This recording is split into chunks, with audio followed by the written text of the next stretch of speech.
Welcome to Playful Beginnings, a podcast about the magic of play therapy for therapists, students, and anyone interested. In our podcast, we'll explore the deeper understanding of play therapy and the skills we use when working with children. We hope to help you understand the why behind what we do and how it helps kids heal and grow. I'm Dr. Christy Opiola, a working play therapist and university professor in North Carolina. I'm Dr. Maggie Parker, a play therapist and professor in DC. Hi, Ahou. It's so nice to see you. Hi, it's so good to be here. Thank you guys for having me. Yeah. So for our listeners, we are talking to Dr. Ahou Line, who is a colleague of ours, and she is the co-founder of Thread Counseling Group. She is also a presenter of all things play therapy, from parenting to working with Middle Eastern families. She is also a graduate of University of North Texas, like Christy and I. And you and I, who met just kind of randomly at a play therapy conference. And Christy and I have talked about this in the past of how you just kind of gravitate towards each other. And I met you and I was like, yeah, we're going to need to be friends.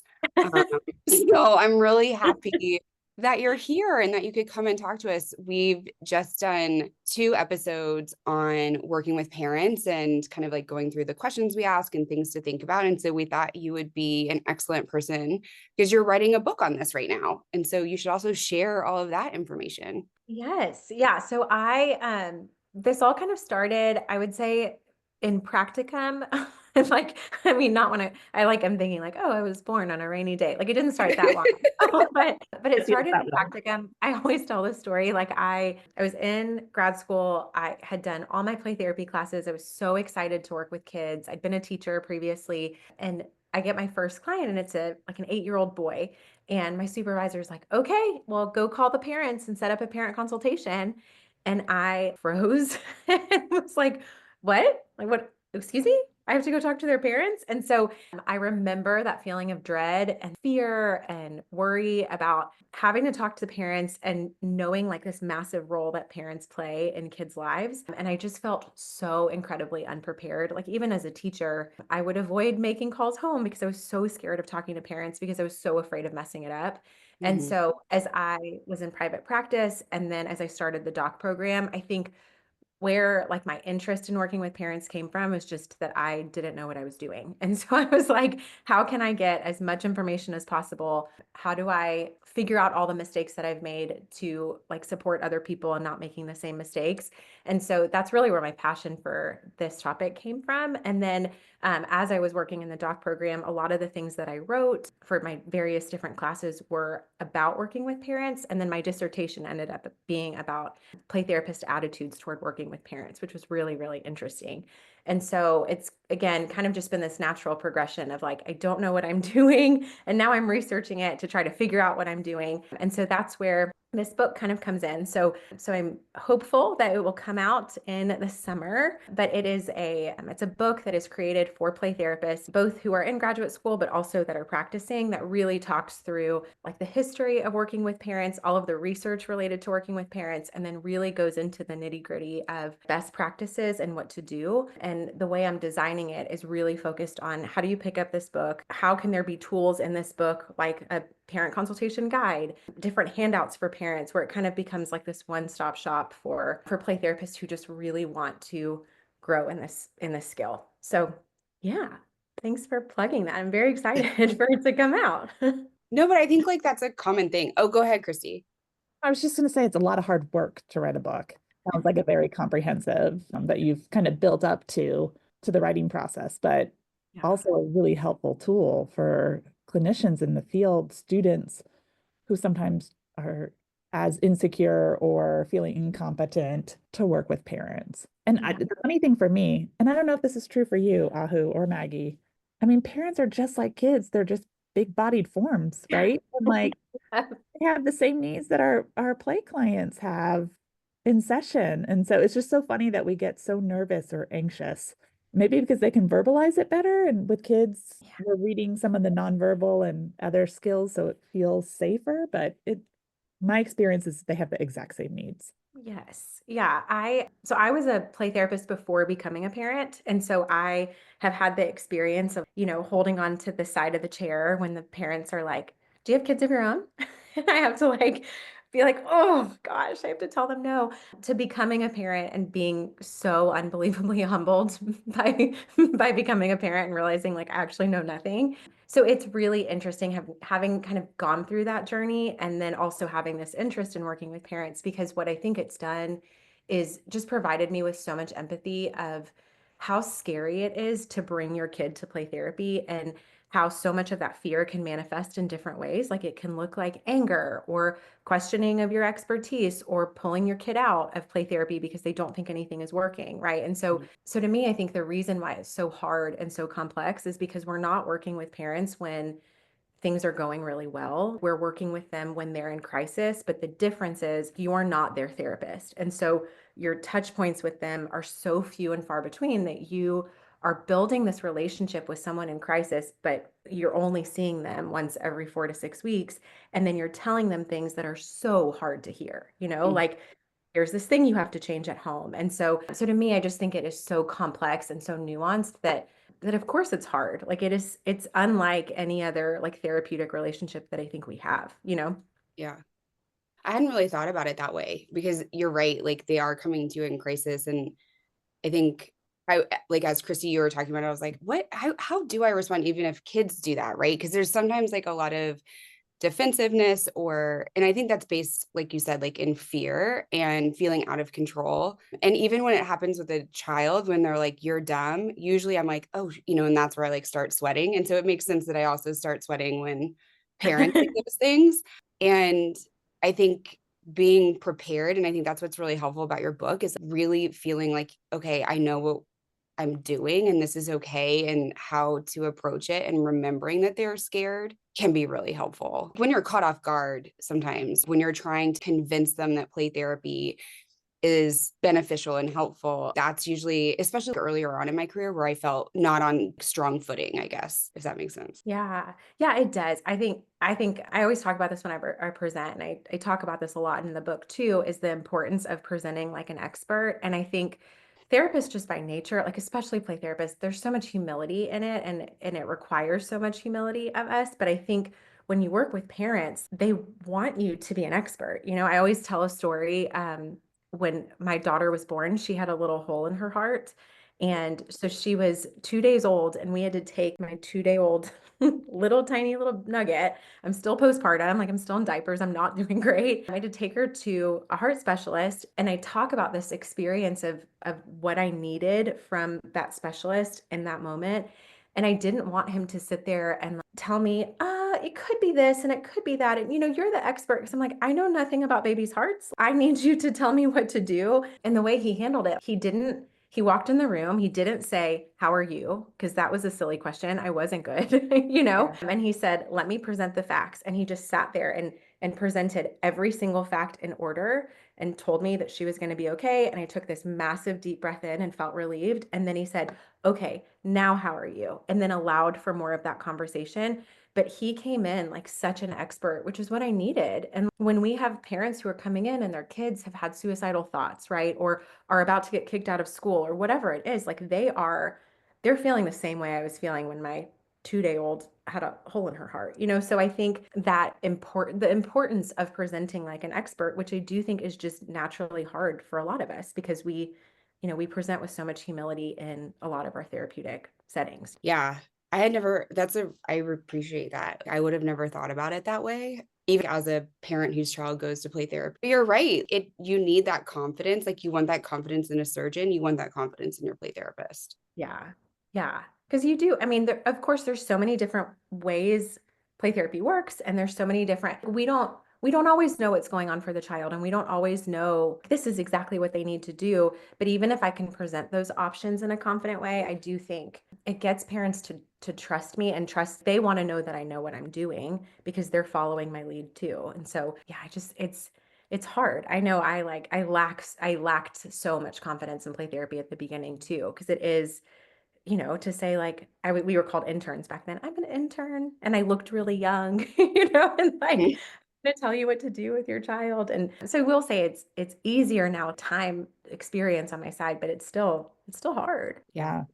I was just even thinking as you were talking about, right? Like that really mirrors the research we know about in like neurobiology. So if you come in as a play therapist and you're anxious and nervous, the parents' mirror neurons are picking up on that. And so how does that feel safe to then entrust my child to you when we're in crisis, when we don't know what to do? And the way, even if you're trying to fake it, what I'm picking up is, oh, and sometimes I wonder if that's why that question comes up, because I think when you're a more experienced play therapist, I don't get asked, do you have kids? Yeah. But maybe it's my age. Maybe I look old, whatever, if I look, but I think it is coming in with confidence and coming in with a mentality that you can trust me. We'll figure this out together. This is a partnership going forward. But when I was first starting and I was second guessing myself and I was like, please don't really ask me any questions and please don't ask me if I have kids. That I think gets felt by the parents Mhm. at a very unconscious level for them to have to question then, are you competent here? Mhm. Yeah. And I think of, oh, sorry, Maggie, were you going No, to go say something? ahead. I think even about like our littles, like, we work with kids that are 3, and like even that, to me, I'm like, man, there's so few settings where a parent sends their 3-year-old off with a Yeah. professional in a room with the door closed, like Yeah. I think about that too. And so I think parents are even trying to think through that. Like, okay, like if you're this nervous around me, like, and then I have to send you back there, and then you're not even going to tell me what's happening back there for 3 to 5 weeks. Duh, are you this nervous with my kid? So I think in that first meeting too, parents are really trying to figure out like the way that I feel with you is how my kid is going to feel with you. And I think there's a lot to be said about that too. So yeah, it's how do you make yourself feel more confident? How do you prepare enough for parent consultation so that you have so much confidence so that parents do trust you in a lot of those ways? When I think it's like confidence and comfort too, like comfort in yourself and like comfort in helping establish the relationship with them, because I think confidence in and of itself can come off really flat. It Yeah. can, I've made some mistakes in the past, not through confidence, but through defiance. Um, but you have to kind of really, there's this balance of, okay, tell me what's going on. This is how I think, this is what I'm seeing, supporting them in this, asking for their perspective while also providing the information that you have. And I think having to articulate why even play therapy is helpful in addition to, And I think I always talk about this too. Like you're right, there's confidence and there's comfort. I love the way you said that. And I do think balancing in an intake appointment too, you're balancing the parent is the expert of the child. And I do want them to have this space to tell me everything about their kid because they need to feel heard, right? Like they are reaching out for help for the first time probably. And it is really scary. And they need to be able to tell you everything that's going on and feel comforted and supported and tell you everything ever, like download everything about their child with you. But I think the best place for play therapists to really demonstrate a lot of that confidence too is in their explanation of play therapy. And I say this to every single person I've ever talked to every time I presented. Just because a parent comes to you for play therapy does not mean they know what play therapy is. And I think if you just assume that nobody knows, then you're going to be in a great spot. And research demonstrates that adults don't know what play therapy is. There's a study that just came out about that, which I think is really interesting. And so parents will come to us from various places, like a pediatrician or a school counselor, and someone might mention play therapy, but they don't actually know what that looks like. And so I think knowing, first of all, what your theory is, and I will shout that from the rooftops, being theoretically aligned is so unbelievably important. And then knowing what your theory says about the process of play therapy, and then what that looks like for this specific parent. So if a parent is coming in because their child is aggressive, then explain play therapy and your theory of play therapy through the lens of aggression. And so you want to set that stage for them. And I think there's no better way to demonstrate your confidence than to say, here's your problem. I know what this problem looks like, and let me tell you what it's going to look like through the arc of play therapy. And to me, I think that puts so many parents at ease because I do think it answers that question of, which is a question I think we get all the time of like, do you think this will work for my kid? Or is my child too severe for this to help, right? And so, and every time, whenever you supervise, you hear various explanations of play therapy. And when play therapists say things like, and then your kid's going to play, and I'm going to watch them. I'm like, don't say that. Like, there's so much more that you are doing in the playroom. So explain that to parents. And I'm such an advocate of role playing that and talking through it and having your soundbite, because as much as you need to practice that to where it sounds confident and that you know this is my process and I know that it works, because that's what parents need to hear. I remember I attended a session at the APT conference in California with you and Dr. Ray. Yeah. And one of the activities you did was line dancing of Yeah. yourself as play therapist. And I don't know how long we did it, but we went all the way through the line where you got to be the parent and the therapist. But there is something about practicing that over and over and over again. And I think Maggie and I have talked on one of our last podcasts. Also, sometimes we're doing this over the phone, right? We don't even get to be in front of the parent. And so making sure you put yourself in a position where I always say, do those in front of a mirror, do those someplace where you can see yourself, because if you're distracted, if you're doing a million other things, it comes across inadvertently in your communication to the parent. So be at a place where you can really focus and talk, make sure you have a smile on your face, all those little things, because they're just small, subtle, nonverbal cues. Even though they can't see you, they can hear it in the tone of your voice, in the fluidity of how you're speaking, where you're getting hiccuped. All of those things really convey different messages to parents. But yeah, I think the first speech or the speech about what you do and why you do what you do is so important. And that you kind of have a plan. Like you can see the arc of this and how that's going to support the family and support this child. Yeah. And I think when you're talking about knowing your theory, Chrissy and I, it's really important to know your theory. And I think that's unique sometimes. I don't think a lot of people do that. But where I find it really beneficial is a lot of times, especially like where I am now, they're like, my pediatrician told me I needed CBT. And I'm like, okay, great. Right. And so I need to know what CBT is and what that looks like and how what I do is different and how they both are beneficial. So it's like, I don't ever want to disparage another person's theoretical orientation, because that's just, it's not mine. That doesn't mean that it doesn't work for other people. But I also need to know how my theory works and what do I do with it and how that aligns with what they're looking for and what's going on with their own kids. You really have to be able to knowledgeably say those things. And I think it's really easy to become distracted when parents, if you're not as grounded in this, like when parents are like, well, I need you to be more directive. And that's usually when I see my supervisees be like, oh, shoot, like I need to come do this instead. And we're like, hold on, what's going on? Where is this coming from? And a lot of times it's that insecurity because they're like, well, I don't know. And so then you're letting someone who's really scared and isn't the expert in this space drive what we're doing, as opposed to being grounded and trusting that process. Yeah. Yeah. I'm so glad you said that too. Cause I think about, I'm in private practice right now. And I think I say this often too, like we are not salespeople. Like I know that's like, I say that in like a, tongue in cheek kind of way, but we aren't salespeople. And it isn't my job to tell every parent that the type of play therapy I do is best for everyone. And again, I think that's where the intake and even like that first phone call is so important, because I want to be aligned with the parents that I'm working with. And if I'm not aligned with them on the front end, like guess what? The wheels are going to fall off by session 4. And so I had a parent call and she was talking to me about needing services. And as she was talking, she's like, and I think he just needs some coping skills and maybe you can teach him some ways for self-regulation. And she was saying a lot of the like phrasing like this. And I'm very child-centered. And so even in that first phone call, I said, I hear you're saying the word coping skills and I hear you're saying teach. And so I want to be really clear about the type of play therapy that I provide.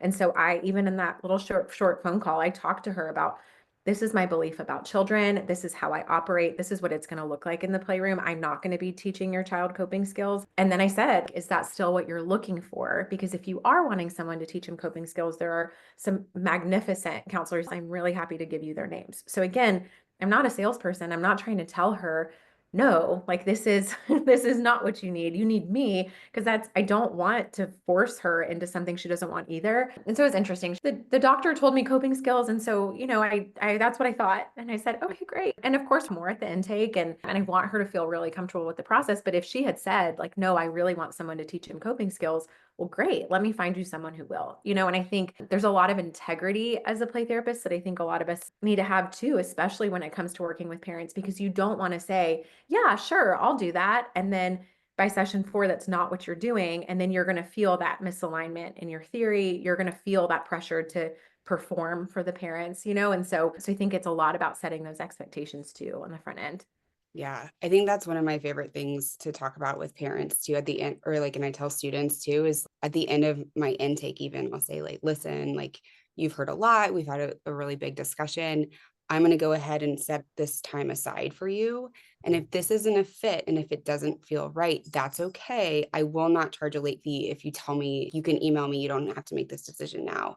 And I think as a person, it just feels good to know that like someone's addressing that. It gives you permission, whether you take it or not. It just feels, I think. I think it helps the relationship because you create more of an equal power structure. It's not you have to do what I say or trust me blindly or do these things. It's I want you to make an informed decision here about if it feels like a right fit to you, because my belief is that if the parent doesn't feel comfortable with me, the child is definitely not going to feel comfortable. So I'm not a salesman in any way, but it is kind of my job in that first phone call or in that intake to start to build a relationship with the parent so that they can make the decision if this feels like a right fit for their child and that we're going to have a good working relationship. Yeah. Well, I think it goes back to like what you were talking about, Ahu, about the cardiologist, right? Having someone be empathic and caring and be like, hey, this is what we're going to lay out. I don't know. That feels a lot different in it than if you don't do this, then it feels like less threatening, I guess. But I also think in crisis, oftentimes parents can't, it's harder to make those decisions in those moments. You're just blindly trusting what the person is saying. I also sometimes don't think they hear us past a certain point. So they're really getting a feel, which is why they have all the questions in the intake or in the next parent consultation that they're asking stuff we've already covered. Or sessions later, they're like, tell me again, I thought you were going to be teaching coping skills. Yeah. Thought we discussed that. And then you can like kind of bring it back up. But in time of crisis, sometimes our ability to intake information is more critical based information than nuanced detail information. Or I work a lot with families who have gone through a trauma. So I see everyone at a heightened state. And so that's been my experience that I'll talk about the play process, or if they ask about, will you teach coping strategies? I will say, I won't formally teach like the way his teacher will teach. But within our relationship and with his time or her time in the playroom, they will learn techniques to help them figure out what is going to soothe and regulate them. Right. So I take a different approach.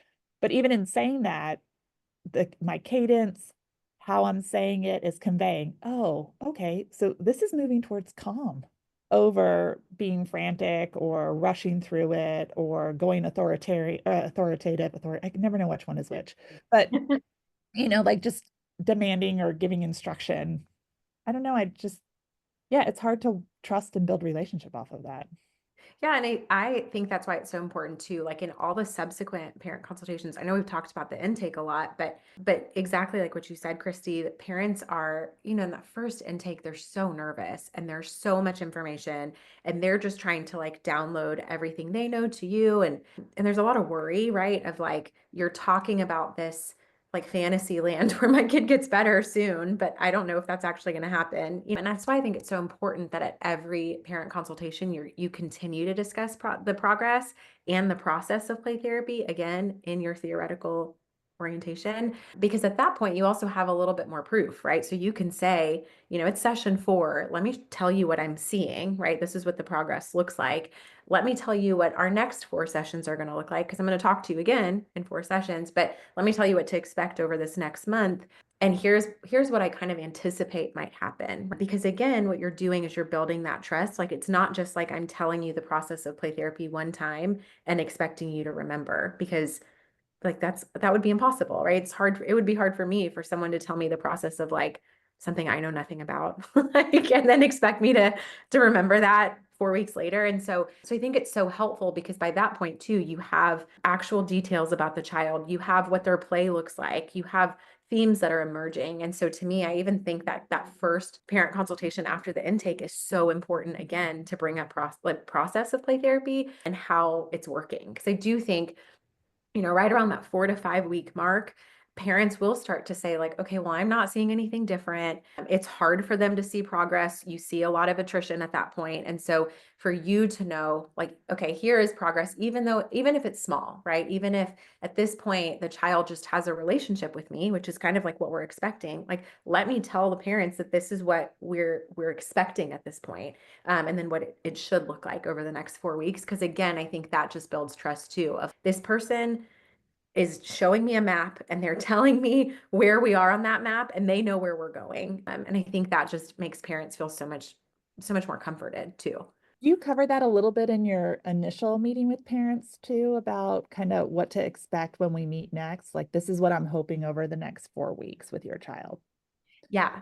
Yeah. Like, And I set those expectations pretty firmly too, because I do know, I mean, kids are going to open up so differently. And I don't want them to come to me in 4 weeks and be like, nothing's happened. And I'm like, no, we have a relationship. It was so hard to build, right? Or your kid wouldn't even leave the lobby to come into the playroom, but now they're coming and that's so exciting. And so I do share that. I do say, what I expect. And I go through and I say things like, in sessions 1 through 3, this is usually what happens. And I do talk about kind of like what that process of child-centered play therapy looks like, just so that they know, because I even say to them like, hey, we're going to set up a parent consultation at around the 4 to 5 week mark.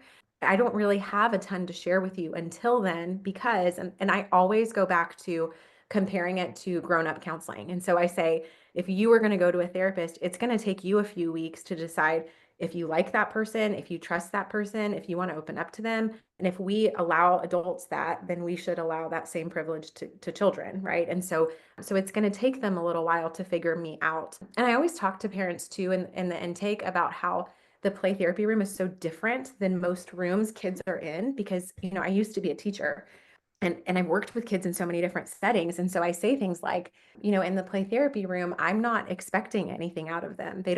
There's no like exit slip that they have to do or accomplish. And so even if they just sit in the room for 45 minutes, then like it's working, right? And so it takes kids a minute to understand like, why is this room different than other settings? And so even that like permissive environment that we're creating through child-centered play therapy, it takes kids a different amount of time to really trust it, And so I share that with parents too, to tell them like, hey, by the 4 to 5 week mark, I'm going to share a lot of like insight about your child. There's going to be a lot of things that I've probably gleaned about the way they view the world and maybe some of their play themes, but I'm not going to have, you may not expect a ton of progress between sessions 1 through 4. Because I really, again, it's expensive. Play therapy is expensive. There's a lot of time involved. And so I want parents to know what they're getting into. Again, I think it's part of that like informed consent process too. I also always love to warn them that sometimes kids' behaviors will escalate before they. Yes.